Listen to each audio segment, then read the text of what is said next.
Hi again, everybody, and welcome back to From the Pressbox, the Stark County edition. I'm Mike Popovich from the Repository, and joining us once again, Sam Berkwin, the afternoon drive time host and sports director at 1480 WHBC. Sam, where did these 10 weeks go? The regular season is over. We're getting ready for the playoffs. 5 Stark County teams make it. Hopefully one of them brings home a state title. Let's hope so, Mike. It's been a great run. I know everybody in Stark County has enjoyed the regular season. We always try to enjoy the ride. Now it's time for the postseason. We got some great matchups in the first round, and I guess we should get into that because you never know. Somebody could walk away with the state championship in their division. And 2 weeks ago, you never knew how things were going to shake down for Canton McKinley. They clinched the final spot in Region 2 on a third-level tiebreaker. They beat out Hudson.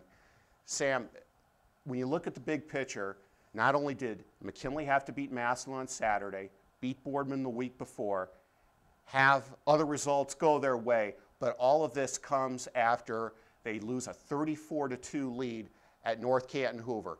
A lot of teams could have packed it in. McKinley didn't, and the reward is to be playing in Week 11. Almost a miraculous ending for the Bulldog season, Mike. This team, with all the adversity they've had all season long, with the wins, with losses, with different things going on in the program, they came together and they bounced back from a gut-wrenching loss to Hoover. They beat Boardman. The passing game is coming along. Kyle is making better decisions.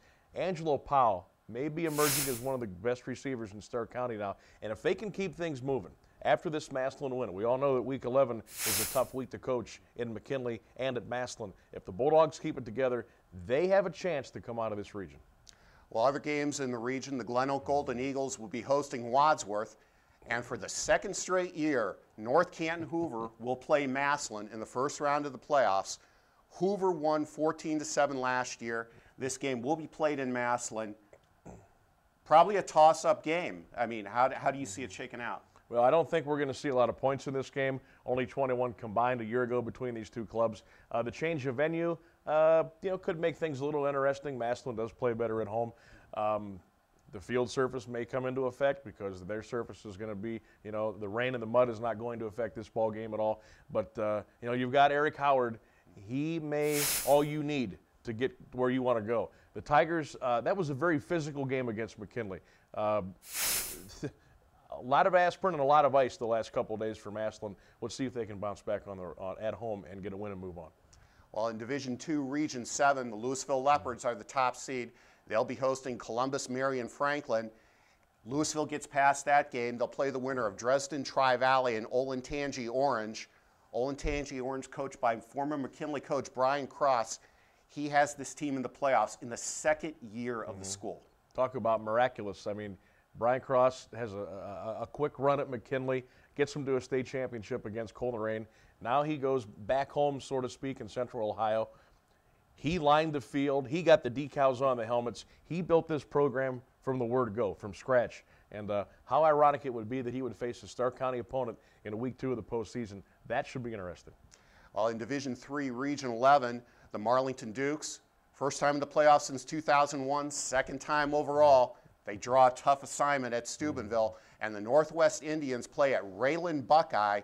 Northwest 5 straight wins to end the regular season to make the playoffs. This is their 9th straight trip to the playoffs, the longest streak in Stark County. We've all heard about some of the financial situations that Northwest has. We don't know if they'll be having sports in a few years, but Vic Whiting had this team together, and they're back in the playoffs. There is one constant with Northwest football, and that is Vic Whiting. We recall several years now, 300-pound tight ends, 300-pound linemen, bruising fullbacks and tailbacks, a quarterback who can make great decisions on the perimeter and in the backfield. And lo and behold now, firing it all over the yard, 5 wides, spread, quick, and they're peaking. Now is the good time to peak. And they could make a run as well. And Marlington, boy, congratulations to the Dukes for making it, but I don't know. Your first trip into the playoffs in several years, you go to Harding Stadium after Big Red has had their home game losing streak snapped. That could be tough. Well, we'll see what happens this week. It should be an interesting first round of the playoffs. Sam, thanks for joining us. You got it, Mike. And from the Press Box, the Stark County edition, I'm Mike Popovich from the Repository. Have a good week.